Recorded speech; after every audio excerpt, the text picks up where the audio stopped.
pagi, salam sejahtera untuk kita semua. Om Swastiastu, Namo Buddhaya, salam kebajikan, Rahayu. Maka pada kesempatan kali ini izinkan kami untuk merancang video pernyataan diri dosen unjuk kerja Tridharma Perguruan Tinggi pada kegiatan sertifikasi dosen gelombang 1 tahun 2026. Maka dari itu perkenalkan saya Nofirman, dosen program studi pengelolaan perkebunan jurusan bisnis pertanian Politeknik Pertanian Negeri Payakumbuh. Biasa sehari-hari saya mengampu bidang ilmu dasar-dasar lingkungan, sistem informasi geografis untuk perkebunan, juga survei pemetaan dan kesesuaian lahan. Maka pada kesempatan kali ini mata kuliah yang akan kita sampaikan adalah mata kuliah dasar-dasar lingkungan untuk mahasiswa semester 2 program studi pengelolaan dengan jumlah 2 SKS. Mata kuliah dasar-dasar lingkungan sendiri memiliki kode mata kuliah MKK 224100, biasa dilaksanakan pada semester 2 dengan total SKS 2/0, artinya 2 SKS kuliah tanpa ada praktikum. Adapun capaian pembelajaran dari mata kuliah atau yang kita sebut biasanya dengan CPK antara lain yang pertama adalah bagaimana mahasiswa mampu menjelaskan tentang ruang lingkup, definisi terkait dengan ekologi, ekosistem maupun dengan lingkungan. Capaian pembelajaran selanjutnya adalah bagaimana mahasiswa mampu menjelaskan bagaimana pengelolaan sumber daya alam. Capaian pembelajaran selanjutnya adalah bagaimana mahasiswa mampu menjelaskan terkait dengan pencemaran serta pencegahan terkait kerusakan lingkungan. Dan CPMK yang terakhir adalah mahasiswa mampu menyusun faktor-faktor dan instrumen lingkungan sehingga dapat melakukan pengukuran lingkungan sebagai bentuk persiapan di lapangan. Adapun pertemuan mata kuliah ini terdiri dari 16 kali pertemuan, di mana masing-masing 14 kali pertemuan tatap muka dengan 2 kali pertemuan untuk ujian akhir semester dan ujian tengah semester. Adapun capaian pembelajaran untuk mata kuliah dasar-dasar lingkungan ini yang telah disusun berdasarkan kurikulum yang sudah divalidasi oleh Ketua Program Studi, Ketua Jurusan, dan juga Wakil Direktur 1 Bidang Kurikulum dan Akademik, antara lain adalah CPL 4, kemudian juga CPL 5.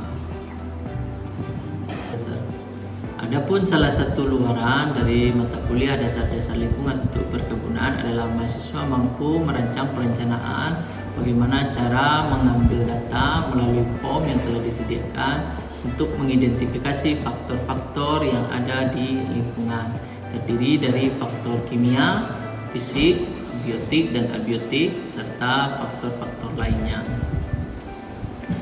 Dalam mata kuliah dasar-dasar lingkungan ini terdapat 3 komponen utama dalam pelaksanaan pembelajaran. Yang pertama adalah delivery, kedua adalah interaction, terakhir adalah assessment. Khusus untuk kegiatan assessment sendiri, kita akan melaksanakan kuis, juga akan melakukan tugas, serta bagaimana mahasiswa mempresentasikan tugas. Nilai tersebut akan dihimpun, digabungkan dengan hasil dari UTS, kemudian juga dengan UAS. Bismillahirrahmanirrahim. Assalamualaikum warahmatullahi wabarakatuh.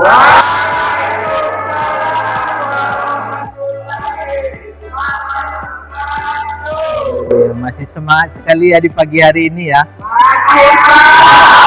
Di pagi hari yang cerah ini, mudah-mudahan ini dengan adanya pagi hari ini masih kondisi pagi, masih semangat. Mudah-mudahan apa yang diberikan bisa cepat menyerap, juga bisa cepat memahami. Jadi ini pertemuan kedua sebetulnya setelah kita mensepakati apa itu kontrak, juga ada pendahuluan terkait apa yang akan kita ajarkan. Sekarang kita akan masuk kepada materi konsep dasar lingkungan hidup. Tapi sebelum itu silahkan mungkin Ridho ya pimpin kawan-kawannya untuk berdoa terlebih dahulu.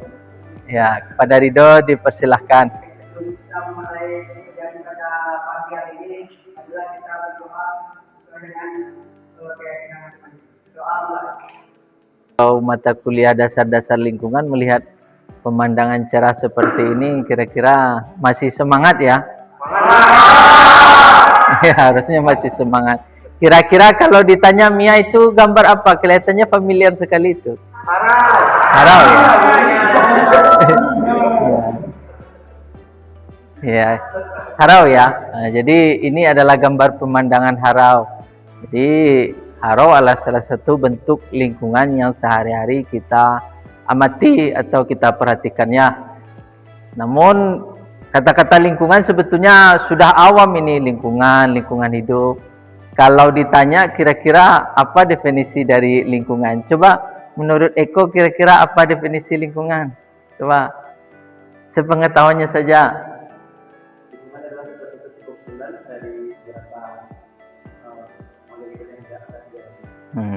Lingkungan adalah suatu kumpulan makhluk hidup yang ada di wilayah atau di areal tersebut. Nah, kira-kira kalau Restu lingkungan apa? Sepengetahuannya saja.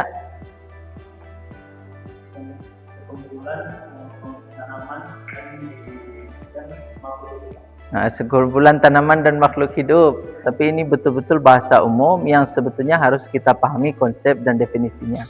Apalagi kalau kita yang khusus bekerja di lingkungan perkebunan. Nah, pasti dengar lingkungan perkebunan. Apa itu lingkungan perkebunan? Apakah hanya terkait tumbuhan saja atau terkait hewan saja? Tentu tidak. Karena lingkungan nanti terkait dengan orang-orangnya di dalam. Terkait dengan mana-mana mekanisme pekerjaan yang melibatkan lingkungan itu sendiri di dalam ruang lingkup pekerjaan. Jadi terkait pertemuan ini kita nanti akan coba bagaimana mengulas sehingga mahasiswa mengetahui konsep dasar dari lingkungan hidup itu sendiri. Kemudian bagaimana mahasiswa juga mengetahui konsep dasar dari lingkungan hidup. Terakhir kita coba bahwa mahasiswa dapat menemukan solusi dari permasalahan lingkungan hidup guna menunjang pengambilan keputusan di lapangan. Jadi memahami lingkungan hidup jangan hanya sekedar memahami, tapi juga bisa membantu kita untuk mengambil keputusan terbaik di lapangan. Nah, mudah-mudahan nanti setelah mendapatkan materi ini bisa memahami. Nanti kita tes juga ya, sejauh mana pengetahuannya bisa berkembang dalam pertemuan ini. Nah, terlebih dahulu kita gunakan yang pertama adalah karena kita berada di ruang lingkup Indonesia, tentu kita mengacu kepada peraturan tertinggi, yakni undang-undang. Nah, undang-undang yang mengatur tentang lingkungan hidup sendiri terdiri dari Undang-Undang Nomor 4 Tahun 1982 Pengelolaan Lingkungan Hidup. Lalu ada Undang-Undang Nomor 32 Tahun 2009. Nah, ini harusnya sudah familiar ya. Nah, karena ini yang biasa menjadi rujukan dari Undang-Undang Dasar kita, di mana itu menjelaskan tentang perlindungan dan pengelolaan lingkungan hidup. Jadi pada undang-undang ini dijelaskan apa itu lingkungan hidup. Lingkungan hidup merupakan suatu kesatuan ruang dengan masuk di dalamnya manusia dan perilaku yang mempengaruhi kelangsungan peri kehidupan dan kesejahteraan manusia serta makhluk hidup lainnya. Jadi kalau sudah berbicara tentang lingkungan hidup, tidak bisa hanya berbicara tentang tumbuhan, tanaman saja, tapi ada manusianya di dalam. Nah, jadi kalau lingkungan hidup itu rusak, tentu ada manusianya di dalam. Nah, lingkungan hidup itu hancur, juga ada manusianya di dalam. Lingkungan hidup itu terjaga, lestari, juga ada peran manusianya di dalam. Itu yang membedakan lingkungan hidup dengan yang lainnya. Kemudian apa yang dimaksud pengelolaan? Nah, karena saudara juga berada di program studi pengelolaan perkebunan, harus paham juga pengelolaan itu apa. Jadi pengelolaan itu adalah bentuk upaya kita untuk melestarikan fungsi lingkungan hidup. Jadi ada kebijakan di situ, bagaimana kita menata, memanfaatkan, mengembangkan, memelihara, juga memulihkan serta mengawasi dan mengendalikan lingkungan hidup. Nah, kalau pengelolaan perkebunan sendiri bagaimana? Nah, tentu ada upaya kita, bagaimana kita melaksanakan tugas-tugas di perkebunan agar efektif, efisien. Bagaimana kita menata, mengelola, kemudian mengawasi serta mengendalikan seluruh aktivitas perkebunan. Jadi bukan agak lagi, tapi memang sudah jadi punya satu kesamaan ya antara pengelolaan lingkungan hidup dengan pengelolaan perkebunan. Tidak ada bedanya. Nah, jadi kalau di perkebunan kita tidak melakukan pengelolaan, nah berarti pemahaman tentang pengelolaan lingkungan hidup juga tidak pas, tidak betul-betul dipahami. Nah, jadi mudah-mudahan dengan materi ini bisa jadi salah satu dasar bagaimana saudara nanti melakukan pengelolaan di lapangan. Nah, tujuannya apa? Ada beberapa tujuan khusus untuk lingkungan hidup ya. Jadi kita beralih dari perkebunan ke lingkungan hidup. Yang pertama adalah menyelaraskan hubungan antara manusia dengan lingkungan hidup. Kemudian memanfaatkan sumber daya secara bijaksana. Terciptanya manusia sebagai pembina lingkungan hidup terhadap dampak kegiatan di luar wilayah negara yang menyebabkan kerusakan dan pencemaran lingkungan. Nah, kira-kira kalau ditanya, siapa yang mau ditanya ini ya? Wahyu, coba ditanya ya. Kira-kira kalau kita dalam hal pengelolaan perkebunan, lingkungan seperti apa yang perlu kita jaga agar misalnya kita bisa menyelaraskan hubungan manusia dengan lingkungan hidup. Artinya kalau kita membuka lahan perkebunan supaya lingkungan tetap terjaga, apa yang kita lakukan? Semisal saudara diamanahkan misalnya jadi manajer di perkebunan, apa yang harus saudara lakukan? Wahyu, coba. Saya diamanahkan nih jadi manajer di perkebunan kelapa sawit. Nah, apa yang harus saya lakukan tanpa harus mengorbankan lingkungan hidup? Jadi mampu kita menyelaraskan antara manusia dan lingkungan hidupnya. Coba, saya kira apa argumennya? Untuk membuka suatu perkebunan, khususnya untuk menjaga kelestarian lingkungan, tentunya kita menekankan prinsip keberlangsungan hidup hewan lain atau tumbuhan lain dengan cara seperti pada pinggir paret atau sungai itu tidak boleh diolah, tidak boleh dikelola dan dibiarkan tetap alami sepanjang atau 50 meter dari sungai ke dasar ke batas kebunnya, Pak. Jadi memang kalau sudah seperti itu artinya ada prinsip-prinsip lingkungan hidup yang tetap kita jaga, maka kita sudah melaksanakan apa yang namanya menyelaraskan hubungan manusia dengan manusia. Coba Indah, bantu berdua di belakangnya, Soki sama majukan papan tulisnya. Nah, salah satu cara untuk kita bisa cepat menangkap dan menghafal adalah dengan menulis. Jadi ini selalu saya terangkan ini ketika belajar. Ada 3 kemampuan dasar yang tidak boleh hilang dari manusia. Kemampuan membaca, menulis, berhitung. Ya. Ya. Jadi harus diasah terus itu, termasuk bekerja. Nah, kalau sudah mulai kesulitan kita membaca, ya kayaknya perlu diriset sedikit otaknya. Berhitung juga. Berhitung-hitungan dasar gitu, 10 tambah 10, 20 tambah 20, itu juga harus kuat kita. Paling tidak yang dasar-dasar saja. Nah, jadi ini salah satu definisi menurut ahli tentang ekologi. Nah, untuk ekologi sendiri sebetulnya bukan ilmu yang baru. Ini sudah lama sekali ya, abad pertengahan. Jadi ilmu ekologi adalah ilmu yang mempelajari tentang hubungan timbal balik antara makhluk hidup dengan lingkungannya. Kira-kira sudah bisa membedakan antara definisi lingkungan hidup dengan ekologi? Sudah ya. Kalau ekologi ada hubungan timbal baliknya, kalau lingkungan itu adalah satuan ya, ke semua. Jadi harus paham itu. Jadi aktivitas timbal balik makhluk hidup itu kita sebut ekologi. Kemudian semua kesatuan di dalam suatu lingkungan, baik itu hewan, tumbuhan, atau aktivitasnya itu kita sebut dengan lingkungan ya. Terima kasih sudah dibantu Nah, kenapa kita perlu mempelajari tentang ekologi? Nah, kita pengen tahu bagaimana sih hubungannya dengan antara makhluk hidup dengan lingkungan. Ya. Nah, di dalam ekologi kita kenal nanti dengan namanya ekosistem. Nah, ekosistem adalah suatu lingkungan yang terbentuk dari hubungan timbal balik tadi, yang saling terkait dan tidak dapat dipisahkan antara makhluk hidup dengan lingkungannya. Nah, ini perlu dicatat ya. Jadi komponen struktur dasar ekosistem pertama ada biotik dan abiotik. Ini sudah umum ini.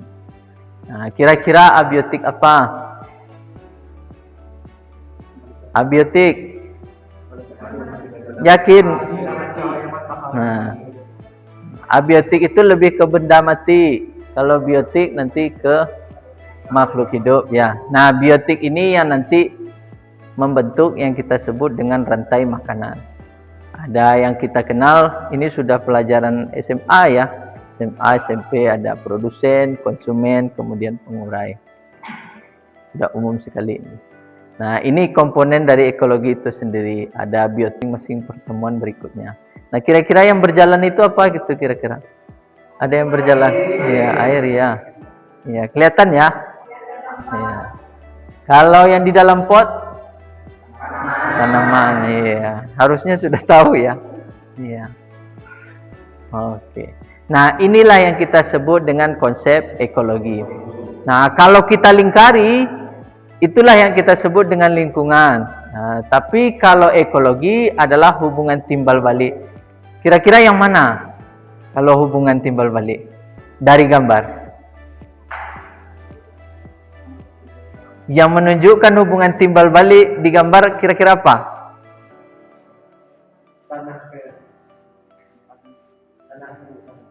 Apa? Tanda panah ya. Tanda panah itulah hubungan timbal baliknya ya. Tidak usah bingung-bingung carinya. Tanda panah itulah yang menunjukkan hubungan timbal baliknya. Ya. Jadi sudah kelihatan tuh, ada tanda panah manusia tumbuhan. Tanda panah itu tidak mengarah satu. Jadi pucuknya atau ujung panahnya itu ada di dua sisi. Jadi ada hubungan manusia dengan tumbuhan, manusia dengan hewan.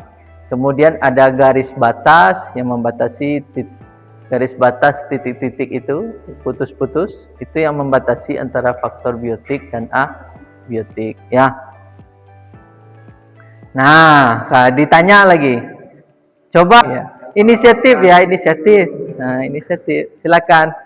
Nah, coba jelaskan satu saja. Gampang kok. Kira-kira yang mana? Nah, pilih yang mana? Nah, tidak kita yang milihkan. Pilih yang mana? Silakan tunjuk salah satu. Kalau enggak pulang kita. Cepat. Ya, silakan Ihsan. Nah, jelaskan satu. Pilih yang mana? Oke, tumbuhan dan air. Kira-kira apa hubungannya? Kalau air itu kan diperlukan tumbuhan melakukan fotosintesis untuk keberlangsungan hidupnya. Kalau air memerlukan tumbuhan itu ketika kita ingin melakukan yang namanya konservasi. Jadi ketika air dari langit turun tidak langsung mengenai tanah, sehingga dengan bantuan tumbuhan tanah tidak terangkat sehingga menjadi banjir. Ya, itu penjelasan sederhana dan sudah umum sebetulnya pengetahuan itu. Bukan pengetahuan yang sulit didapat. Harusnya sudah paham. Nah, sudah dijelaskan tadi ya. Salah satu fungsinya tadi dibutuhkan oleh tumbuhan untuk bertumbuh. Air salah satunya ya, selain unsur hara. Nah, kalau untuk tumbuhan sendiri terhadap air sendiri terhadap tumbuhan, bagaimana air dipaksa untuk tidak langsung jatuh ke tanah. Nah, jadi istilahnya diamankan dulu oleh dedaunan, rumputan sehingga tidak terjadi air limpasan yang mengakibatkan biasanya terjadi banjir atau longsor. Atau bisa juga diikat oleh akar, air diikat oleh akar. Nah, sehingga tidak terjadi jenuh air di dalam tanah. Kemudian bagaimana tekanan itu kita lakukan terhadap lingkungan hidup ya? Apakah kita nanti akan menyebabkan kelangkaan sumber daya, pencemaran atau kerusakan lingkungan? Nah, maka penting ditanya tadi, bagaimana saudara mampu menjaga kelangsungan lingkungan hidup? Salah satunya dari jawaban Wahyu tadi. Kemudian nanti akan muncul bagaimana persoalan terkait pemanasan global, kepunahan jenis flora fauna, melebarnya lubang lapisan ozon, pencemaran lingkungan, banjir, dan kemiskinan. Nah, ini bisa diatasi kalau prinsip-prinsip pengelolaan lingkungan dijaga. Bagaimana saudara memahami bahwasanya lingkungan perlu kita kelola, tapi tetap sumber daya alam kita manfaatkan sebagai landasan ekonomi. Oke, mudah-mudahan dipahami. Kemudian dari interaksi kita tadi bisa mulai menggambarkan ya apa yang bisa kita jawab. Nah, sekarang ada pertanyaan, 2 pertanyaan. Yang pertama adalah jelaskan apa yang dimaksud dengan lingkungan hidup. Nah, siapa yang bisa jawab? Lingkungan hidup.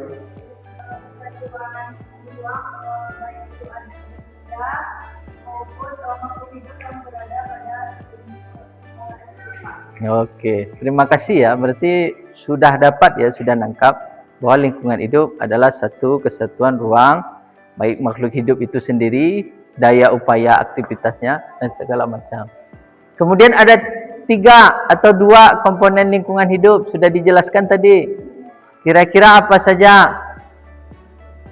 Ya, secara garis besar, silakan Eko. Ya, komponen abiotik dan biotik ya. Sudah mulai memahami ya apa yang disampaikan. Kemudian terakhir ya, kira-kira apa contoh permasalahan lingkungan yang terjadi di tempat tinggal?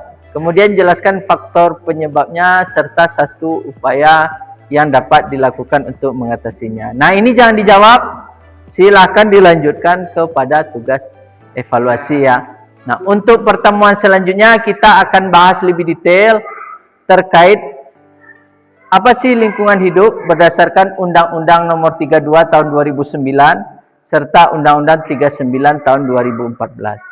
Nah, apakah masih ingat ini? Ya. Mudah-mudahan masih ingat ya. Coba dicari nanti. Nah, kenapa kita memahami undang-undang? Berarti sudah 1 langkah kita mengamankan diri kita sendiri ya. Karena penting nanti akan terasa bagi saudara bahwasanya untuk memahami hukum itu ternyata penting. Nah, untuk mengamankan kita. Nah, ini silakan dicatat tugasnya, kemudian diakses linknya, nanti bisa kita evaluasi di pertemuan selanjutnya. Nah, harapan saya ada 1 aja pertanyaan. Silakan bertanya sebelum kita tutup pertemuan kita kali ini.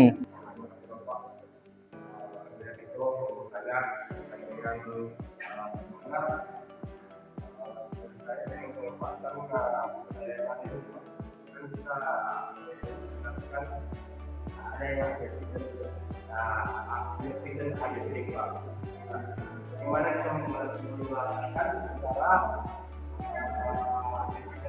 IPA kan ada yang berperan itu rata-rata yang ada IPA yang mempengaruhi detik. Gimana itu Pak? Iya, terima kasih ya. Jadi memang bagaimana cara menyelaraskan? Nah, secara umum, ini secara umum saja ya, yang bisa memahami pengelolaan lingkungan hidup cuma manusia. Nah, maka manusialah yang bisa menyelaraskan. Nah, sedangkan hewan dan tumbuhan mereka hanya berhidup untuk adaptif saja. Bagaimana bisa beradaptasi dengan lingkungan sekitarnya. Nah, kalau sudah berbicara teknis, maka kemampuan teknis manusia harus dilengkapi. Nah, contoh dalam pengelolaan kebun kelapa sawit, bagaimana kebun tidak merusak habitat hewan yang ada di sekitarnya. Nah, itu teknis sekali itu. Maka kalau saudara sudah memahami prinsip dari pengelolaan lingkungan hidup, saudara sudah siap masuk ke semester berikutnya untuk bagaimana memahami teknisnya nanti di lapangan. Ya. Oke, terima kasih pertanyaannya. Terima kasih banyak yang sudah hadir. Saya harap dari jawaban-jawaban pertanyaan serta diskusi kita tadi sudah menjawab ya, sejauh mana saudara mulai dari awal apakah memahami prinsip pengelolaan lingkungan hidup di akhir apakah sudah mendapatkan apa itu yang dimaksud dengan pengelolaan lingkungan hidup sendiri. Ke depan kita akan bahas bagaimana detailnya terkait dengan biotik abiotik, termasuk dengan pertemuan selanjutnya bagaimana kita mengulas undang-undang tentang pengelolaan lingkungan hidup. Itu saja, terima kasih banyak. Banyak maaf, mungkin sebelum kita ditutup doa oleh Ridho ya. Ya, dipersilahkan Pak Komite. Persilahkan. Baik, mengakhiri kegiatan kita pada pagi hari ini, marilah kita berdoa untuk keberkahan.